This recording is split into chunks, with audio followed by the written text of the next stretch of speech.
Right, muri yeZimbabwe kwaziwai kusangana kwatiri kuita zvakare pano paChibanda Media muineni wenyu Manass mwana wekwachibanda. Aiwa muzuva ranhasi tashanyira Prophet Madungwe. Prophet makadii? Tiripo makadiwo zvenyu. Aiwa tinofara, tinokugamuchirai muchirongwa Prophet. Aiwa tinotenda kuti matipo nguva yekutaura, zvakakosha nguva yekutaura izvozvo. Aiwa ndizvozvo.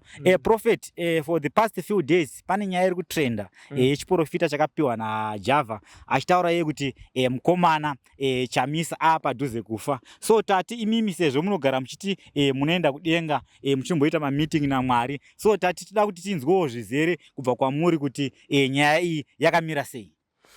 Alright, heaven ine ma-departments akawandisa. Inini I'm the Heavenly Army Commander. So as the Heavenly Army Commander, inini I focus much with Heavenly Army ndo department rangu. Prophecy is not my department. That department rina Gabriel, the owner of the prophecy. Saka muna kapa prophecy.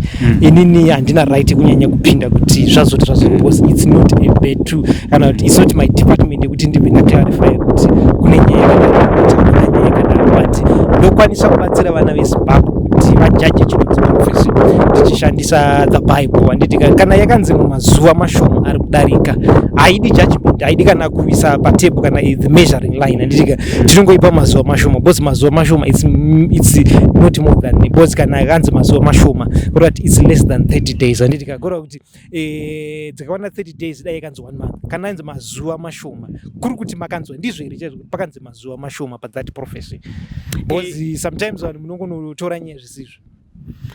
Chiprofita chakangoti munguva pfupi iri kutevera iwe iyi. Alright, but pakanzi munguva pfupi iri kutevera nditika hatichabati madays zviri kungoreva kuti maybe even after 2 months kana after 3 months anditika but mukaona yakuzopfuudza gore to 2 years haisisiri nguva pfupi anditika kurati it's obvious less than 12 months anditika saka apa hapadi kuswera tichiti asi dai chii pakangonzi achafa anditika taita haisi prophecy because munhu wese achafa anditika but kana papiwa period kuti nguva pfupi it's not more than 12 years, it's not more than 12 months. Saka apo tinomirira toona kuti chinobude chiprofita kana chisina chozo kuti vanhu because munoona chiri kudetsa mazuva ano kuti people they want to trend anditi munhu wese ari kutrenda munhu wese ari kutsvaka chinhu chingangomutrendisa anditika saka munhu ari kutsvaka chinhu chekuti ndikarova apa anditika win yangu zvanokuti ukaisa joka anditika usati unobuda ndakati saka vanhu vari zvakawanda zviri kuitika but the best way anditika unopa time yobva yakuti anditika because ini kuti nditi because prophecy inofanira kusazikiswa netime yaya yataurwa senguva pfupiwo saka tikamira nguva pfupi aiwa tobva zvoona kuti vakuru vakaona here izvo kana kuti vane something kana kuti Mwari vakataura here kana vari Mwari vataura munhu anofa hazvina zvinomboshamisira venese yakanzi nguva yako yakwana then ndobva azonamata kuna Mwari. A prophet was sent with the message of death anditika hatizvirambi zvinooneka biblical but handinamboti ndizvo ndangoti let us judge the prophecies zviyanzi munguva pfupi but ndingoti ngwarirai social media because nowadays vanhu vemachechi ndo vazara pasocial media nditika vanhu vari kudaita competition vamwana naProfeti Madungwe vamwana kuti odai ndatrenda but zviri in the blood nditika regai ndiudze vana veZimbabwe kuti please zvisiri zvakusiyana nazvo nditika because vanhu vari kutry kuda kutrenda especially zvinhu zviri spiritual do not touch kana usiri mazviri because God shall judge anyone anotatemba around his word nditika that's why mjona isusu vana Prophet Madungwe tichitoparidza nditika vanhu vachiti but say is blasphemy andisi kuita blasphemy nditika ndikutaura zvandatumwa naMwari nditika so kana ndataura zvatumwa naMwari andifi but ukaona uchipinda musiri muside mako kudonha kwako kuri padhuza nditika saka tiri kukurudzira machechi kuti please abstain pazvinhu zvaMwari kana yes social media ina kuipa isingeti kuti but ngatitsvakei mari neimwe nzira inoti nezvinhu zvaMwari because munofira mahara magetsi habatwi zvinhu zvaMwari hazvibatwi magetsi munofira mahara vanhu machechi mukada kuti dai ndaita kana 400 million paFacebook anditika dai ndaita the highest chikana dai ndawana ma-earnings vanhu vakawanda chikafamba chikaita chihit anditika saka kuti kumachurches of course we discussed the told garashitaro nyaya idzodzo God is not happy the way ndakamboitaura nyaya chita kuti God is not happy with the issue iri kushandisiwa social media nditika vamwe kuvhura mafake accounts vachitituka isusu vachititanisha vachitaura zvinhu zvakawandisa pamusoro pedu anditika Mwari vari kutishandisa social media kuti isimudzire basa raMwari anditika kana Mwari vasina kutaura munhu afanira kutaura whether ndiani whether ndiProfeti Madungwe kana chii anditika ina handina chandakaudza pamusoro penyaya iyi ndosaka ndisina kuti ndangotora iti let us judge anditika because kana ndaudzwa ndinosvika ndikuudzai kuti zvakati nezvakati nezvakati according according to me handina kupiwa honye yakadaro. Yes, I'm the evil line commander, ndino the right yekupinda every department handitika, but handinokupiwa honye yakadaro kwatiri ichiri blank. Saka kana isiro kuna evil line commander tinoti pakati omei, because mwana evil line commander vasati vapindira nyaya dzakadaro zvati pakati omei, but regai tipe time timboona kuti zvakamira sei. Kana zvezvo zvamwari muchazviona nguva pfupi, it's not more than 12 months, it's not more than 12 months handitika kurative ichiri kana by December handitika toona prophecy yozadzikiswa, then kana isina toziva kuti kutsvaka maviews. Alright, pano mumwe mubvunzo wandoda kuti ndinatsonzwisisa.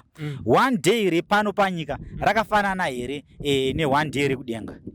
Alright, my days, these anonzi mathematical, heavily mathematics handitika 1000 is equal to 1 day handitika 1000, but the problem yatine ndekuti my days edu akafanana, but my dates, mwedzi, Jewish calendar yashandisa 30 days.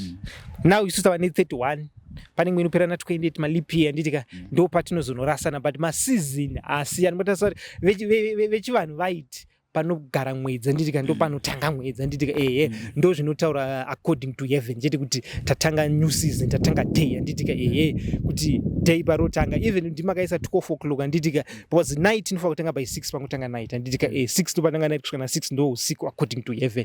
Then 6 to 6 yedu ndo inonzi jedi. Saka zvinhu zvakadistorted because Roman Catholic yakadistorted the Jewish calendar handitika, but zvakada kuti fananei zvazvo, because mwedzi paunongonogara ndipapo hauchinji, chero mukashandisa ma 38 ma 28 mwedzi unongonogara nenguva yawo handitika, kurati zvakafanana, but zvichifanana kudaro handitika toona kuti even Mwari God created everything in 6 days, ndobva vazoresta number 7, kuti ma days, a day is a day, zvakangofanana kuna Mwari handitika, hapana chakasiyana. But according to heaven, zvava kuti atinoti Trinity is equals to 1 handitika, we have one God Spirit, God the Father chinhu 1 handitika. Saka tine manumbers ekuti 1 is equal to 3 handitika, 3 handitika is equals to 1 handitika, 1000 to God is equals to 1 day handitika. Saka tine manumbers akawanda akadare kuti tinofa kuzozati kuti kana iri 1000 days inogona kuti God's mathematics iri 1 day handitika. Zvava nepapa tiri kuti Jesu kubva zvaenda tiri kuti tine 2023 years, but according to heaven tiri kuti tine 3 days, 1000 is equals to 1. Saka madates akadaro hazonyatsonzwisisika zvakuda wapinda muheavenly dictionary handitika kuti alright 70 years it's how many days handitika.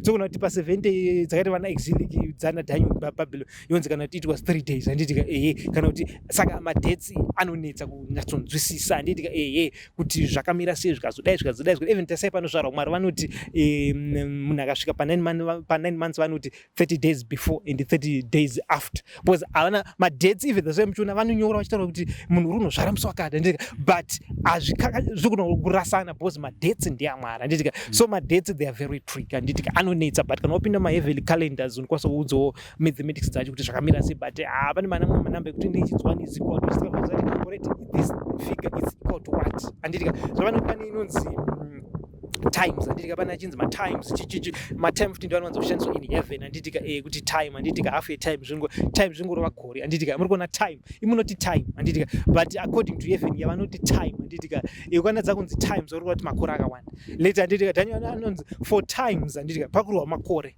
hapasi kure, ivo havati vanoti times kana vachireva gore handitika. Then patimes pacho izonzi zvakati suppose kuti heaven manje ine zvinhu zvakawandisa the way atinoita isusu, munongoziva photocopy ne-original, isusu hatisi pa photocopy, tiri pa photocopy, saka sometimes but zvine kadoko kunofanana.